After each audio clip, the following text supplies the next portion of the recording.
Bonjour et bienvenue sur les podcasts d'aventure, les podcasts qui donnent le goût du vin et du partage. Aujourd'hui, nous partons à l'aventure, ou plutôt à l'aventure, chez Monsieur Servaas Blokkel, vigneron passionné installé à Zwevegem, pardonnez mon accent, tout proche de Courtrai en Belgique. Parti de pas grand-chose en 2013, Monsieur Blokkel nous reçoit aujourd'hui chez lui. Nous aborderons avec lui différents sujets comme l'installation et la création d'un domaine de A à Z, la sélection de ses cépages, ou encore l'état de son sol. Bonjour Servaas Blokkel. Bonjour. Merci de nous recevoir chez toi à Zwevegem, c'est très apprécié, dans ce nouveau chai construit en paille, entre autres.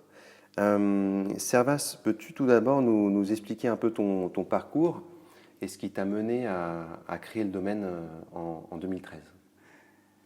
Oui, tout d'abord, j'ai eu une formation agricole avec laquelle je n'ai jamais fait grand-chose. J'ai travaillé dans beaucoup d'autres domaines. Et je voulais finalement faire quelque chose dans l'agriculture. J'ai étudié plusieurs dossiers et finalement je suis tombé sur la viticulture parce que c'est une branche dans laquelle on peut travailler d'une façon très écologique si on le souhaite. On peut faire complètement l'inverse, mais c'est possible. En plus, on peut travailler son produit de A à Z. On peut tout faire tout seul, plus ou moins, sauf à part le travail de saison. Et on contrôle toute la chaîne de son produit, de la commercialisation et tout ça. Et ça m'intéressait. Et ce qui est aussi sympa, quand on fait du bon vin, on peut faire une bonne marge. Et c'est ce qu'il faut. Étant une petite entreprise, il faut miser sur une bonne marge. Donc valoriser le vin que tu produis. Et travailler sur la qualité plutôt que sur la quantité. Ouais. Ouais. Là actuellement, donc ton domaine très proche de Courtrai représente combien d'hectares? Nous sommes maintenant sur 4 hectares. Oui. Et le but, c'est de le garder comme ça aussi. Parce qu'au début, on croit toujours, ah oui, ça marche très bien, on peut acheter encore quelques terrains. Maintenant, je sais qu'il vaut mieux augmenter sa marge ou son prix que d'acheter des terrains. Et normalement, avec 4 hectares, on peut produire 20 000 bouteilles et ça doit être possible. Ça rend ton exploitation viable, quoi. Oui. D'accord. Pour ton installation, donc en 2013, c'est bien ça? Oui. Installé en 2013. Comment as-tu été reçu dans la région? Parce que tu es le premier à avoir planté des vignes dans ce coin-ci. Comment as-tu été accueilli par les agriculteurs du coin? Ça dépend. Il y a comme c'est un truc social, comme dans chaque communauté, il y a toujours des gens qui veulent pas que ça se change, et puis il y en a qui sont très intéressés, etc. Le monde agricole, il est assez conservateur. Ils ont toujours peur de changer des choses. Disons qu'il y a 2-3 agriculteurs qui montrent de l'intérêt. Avec tout le reste, j'ai aucune communication, ils n'en parlent pas, ils me regardent, ils passent en tracteur, ils te regardent un peu bizarre là. Oui. Et j'ai un petit conflit avec quelqu'un, mais dans le monde agricole, il y a toujours des conflits sur des passages ou des chemins. C'est la vie. Justement, donc, tes parcelles sont entourées de cultures, principalement. Et peux-tu nous en dire un peu plus sur les haies que tu as mis en place autour de tes vignes? L'idée, c'est tout simplement le retour des bocages. Auparavant, c'était comme ça. Quand on regarde les vieilles cartes, de la région du XVIIIe siècle, il n'y a pas forcément plus de forêts, mais tous les chemins et tous les champs étaient entourés d'arbres. D'accord. Et ça changeait beaucoup pour les animaux, le gibier, pour les insectes, les adventices et tout ça, ça change beaucoup. Mais c'est quelque chose qu'on ne voit pas. Et le monde plutôt industriel a toujours cru que ça provoquait que des problèmes et qu'il n'y avait pas d'avantages. Et moi, je trouve que ça donne, bien sûr que ça donne des problèmes. Il y a des oiseaux qui nichent dedans, il y a des nids de guêpes, etc. Mais ça te rapporte aussi beaucoup en termes de biodiversité. De biodiversité qui vient te manger les pucerons, pour dire une chose. Et puis on peut mettre dans ces haies-là, on peut mettre aussi une diversité végétale, qui est importante aussi. Moi j'ai planté 22 espèces dans les haies, à la place de 2-3, ce qu'on trouve dans la plupart des cas. Tout ça pour amener une flore, une biodiversité qui va pouvoir s'installer là-bas. Oui. Dans ces haies. D'accord. Par rapport aux cépages que tu as plantés, on a fait le tour de tes vignes. On voit qu'il y a des cépages blancs, des cépages rouges, de différentes origines. Est-ce que tu peux nous en dire un peu plus sur les principaux cépages que tu as plantés sur ton domaine? Oui. Ça commence par les Vitis vinifera qu'on a clonés pendant des siècles, ce qui fait que au niveau biologique, ces cépages-là ne sont plus adaptés aux champignons modernes, parce que les champignons évoluent et ton clone, il n'évolue pas. Alors, à mon avis, biologiquement, les Vitis vinifera qu'on utilise dans la plupart des vignobles partout au monde ne sont plus adaptés à la réalité d'aujourd'hui. Ce qui veut dire que du moment où on arrête d'utiliser des produits chimiques, y compris le cuivre et le soufre, ces cépages-là vont disparaître. Mourir. Disparaître de la flore sur la Terre. Et ça c'est un fait. Alors on est en train de continuer un système qui en fait est mort. Tous les autres branches de l'agriculture, ils produisent tous des nouveaux races, des nouveaux plantes, variétés, tous les ans. Tous les ans, les semenciers ils sortent de nouvelles variétés. Et il y a une branche qui ne fait pas ça, qui fait complètement l'inverse, et c'est la viticulture.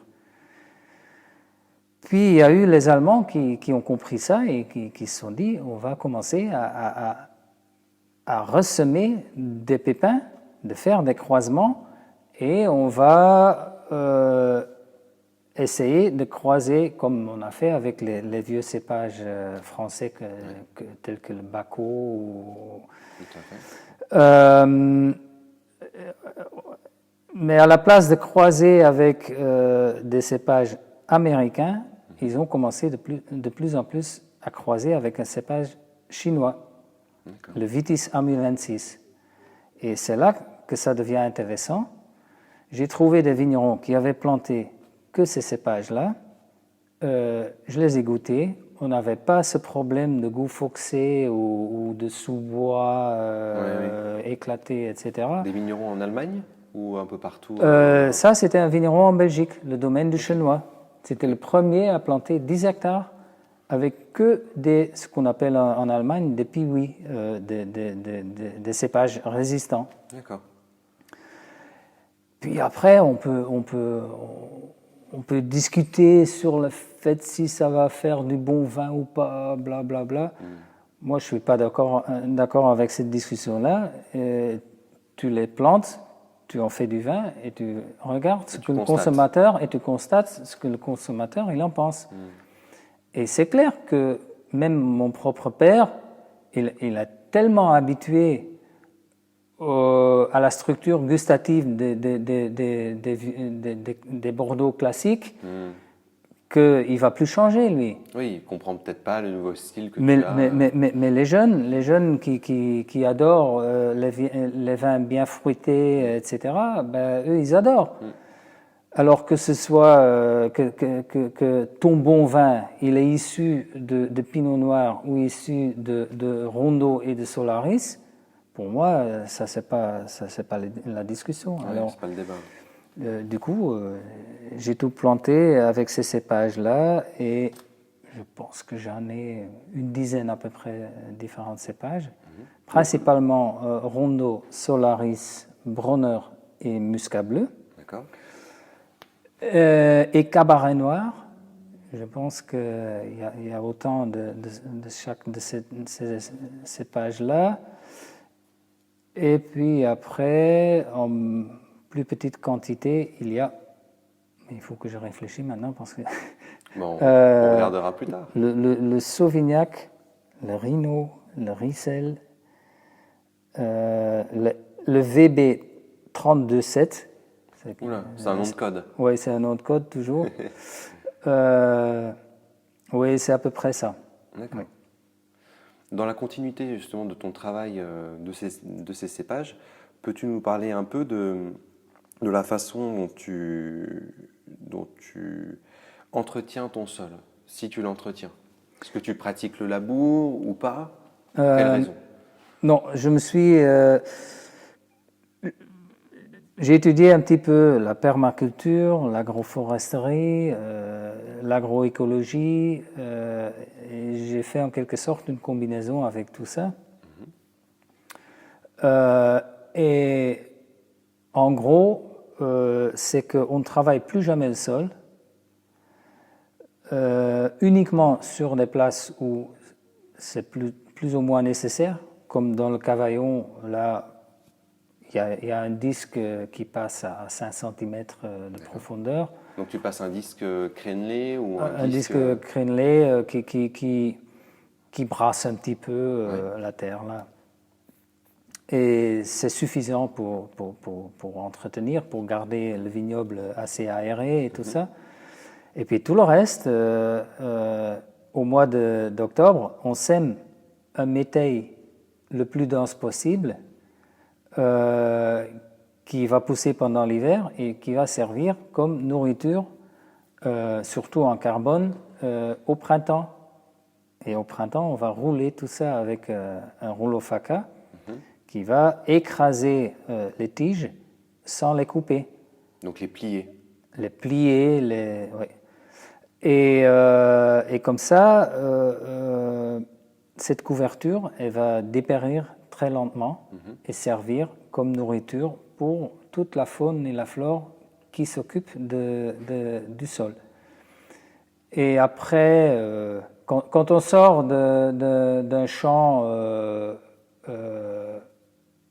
agricole classique, il te faut entre 5 et 9 ans pour le redresser complètement. D'accord. Mais on voit changer l'état du sol entre-temps.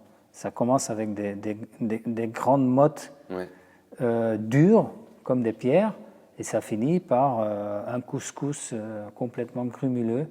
Et ça fait aussi que quand il pleut, que moi je capte tout, et quand il fait sec, que j'ai toujours un stock en eau qui est disponible. Tu conserves l'humidité. Oui. Pour le sol, justement, est-ce que quel type de plantes ou de légumes plantes-tu sèmes-tu? Il y a trois grands groupes que je sème dedans. C'est les légumineuses, des graminées et allez, tout ce qui est de la famille de la moutarde et du colza et cette famille-là, les brassicacées. Crucifères. Ce sont les crucifères, oui. Peut-être. À vérifier. Oui, à vérifier. On coupera. Les premiers, c'est surtout pour les exudats racinaires, pour l'apport en azote, parce qu'ils synthétisent pas mal d'azote de l'air aussi. Et les graminées, c'est surtout pour la structure racinaire, qui va assez profonde, jusqu'à 1,10 m de profondeur, et ça produit un pied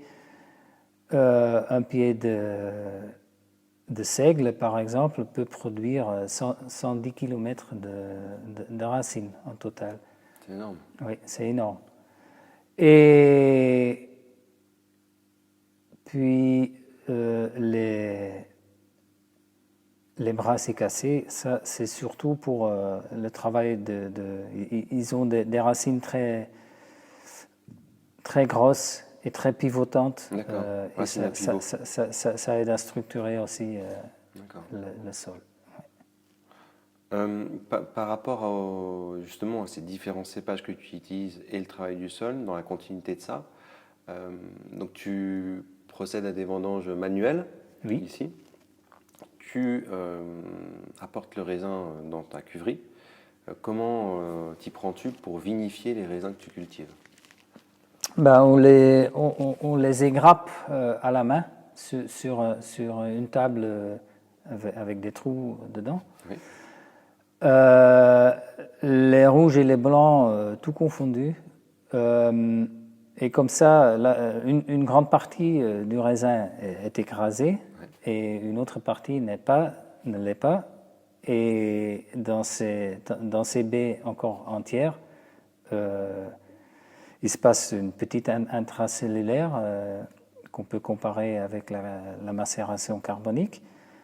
Et ça fait que le vin il gagne largement en fruits sans que ça complique trop la fermentation. Parce que la fermentation malolactique, c'est assez technique. Ça peut piquer facilement, etc. Oui. Et comme ça, je n'ai pas ce problème-là. Donc tu élèves tes vins, c'est ce qu'on a vu en cuverie, dans des œufs en plastique. Oui. Peux-tu brièvement nous parler des avantages justement de ces œufs? Déjà, c'est léger, c'est très facile à nettoyer. J'utilise presque pas de désinfectant. Donc moins d'eau aussi? Et peut-être moins d'eau aussi, oui, sans doute. Et puis on peut tout très bien, on peut très bien fermer et on peut travailler d'une façon très réduite parce que il y a un échange d'oxygène comparable au barrique. D'accord. Le fabricant te propose justement oui, il te propose, un échange. On peut même choisir des fûts qui ressemblent des barriques de 1,20 jusqu'à 7,20. Ok. Qu'est-ce que je dis? 7,20 jusqu'à 5,20. Voilà, et quand on compare avec tous les autres contenants, l'inox, il est activement réducteur. Alors, il faut toujours soutirer, et comme je travaille sans soufre, ou sans sulfite plutôt, je ne veux pas soutirer. Un peu le même problème avec les fibres de verre, parce qu'il n'y a pas d'échange d'oxygène non plus. Le béton? Qu'est-ce qu'il y a encore? Le béton, je trouve ça très dangereux parce que le béton, c'est une matière calcaire et on met un produit très acide dedans qui mange dans le béton et tu finis avec des vins qui sont bourrés de métaux lourds et autres produits. Et le bois, enfin? Et le bois, moi j'aime pas les goûts des bois et ça niche très facilement des micro-organismes qui sont défavorables pour un vin bien propre. Ouais. Comme les brettes, par exemple. Comme les brettes qui peuvent se mettre, ou les bactéries qui provoquent le goût de souris. Ouais. Ouais. Oui, donc tout ça, tu le mets de côté avec tes œufs en plastique. Oui. Ouais. Là, on a dégusté deux de tes cuvées, enfin tes deux cuvées. Peux-tu brièvement nous dire comment elles s'appellent? Le premier qu'on a goûté, il s'appelle Fatima. Oui. Ça, c'est le nouveau-né de 2019. Donc ça correspond à une parcelle? Ça correspond à une parcelle sur laquelle il y a planté 9 cépages, Oui. à peu près moitié blanc, moitié rouge. Et on vinifie tout ensemble et ça donne un vin rouge. Alors ce vin-là, il est très jeune. C'était la première récolte, mais c'est très prometteur. Au niveau acidité et structure tannique, je suis très content. Oui. C'est son année de naissance. Oui. Et puis le deuxième, c'est le Magda 2019. Oui. Je fais du Magda depuis 2015. Pour l'instant, c'est mon vin phare, c'est celui que tout le monde connaît. Et il est constitué de 4 cépages, Rondo et Muscat bleu, ce sont des cépages rouges, et Solaris et Bronner, qui sont des cépages blancs. D'accord. Le côté floral est issu du Muscat bleu. La couleur, ça vient du Rondo, Ok. qui est plutôt un teinturier et qui donne presque pas de tanin. L'aromatique, ça vient du Solaris, qui est un raisin Assez sucré, assez très sucré, très aromatique que les guêpes, dont les guêpes raffolent. On oui, l'a vu dans la vie. oui. Malheureusement, les guêpes, elles adorent aussi. Et puis le Bronner, ça c'est un cépage très intéressant parce qu'il n'y a personne qui veut le planter, parce qu'il a la réputation d'être un cépage de coupe. Et, de coupe, c'est-à-dire un raisin de table? Oui, pour faire du volume, très ouais. neutre au niveau gustatif. Ouais. Mais quand on le macère avec ces raisins rouges, c'est lui qui apporte les beaux tanins. D'accord. Mais comme dans la plupart des cas, on le passe en pressurage direct pour faire du vin blanc, oui. En monocépage, souvent. On ne se rend pas compte de l'avantage de ce cépage. Mais dans mes vins-là, c'est lui qui apporte les beaux tanins. D'accord. Ouais. Oui, on y voit l'avantage lorsque c'est assemblé avec, par exemple, un cépage rouge, comme ce que tu fais. Super. Ben, bien, en tout cas, merci beaucoup, Servas, d'avoir pris le temps d'échanger avec nous. Amis auditeurs, des choses se passent en Belgique et des grandes choses. On espère que vous connaîtrez un peu mieux après ce podcast les vins de Servas Blockel. À retrouver bien sûr à notre boutique Aventure sur Beaune ou sur notre site aventure.fr. D'ici là, portez-vous bien et n'oubliez pas, celui qui est maître de sa soif est maître de sa santé.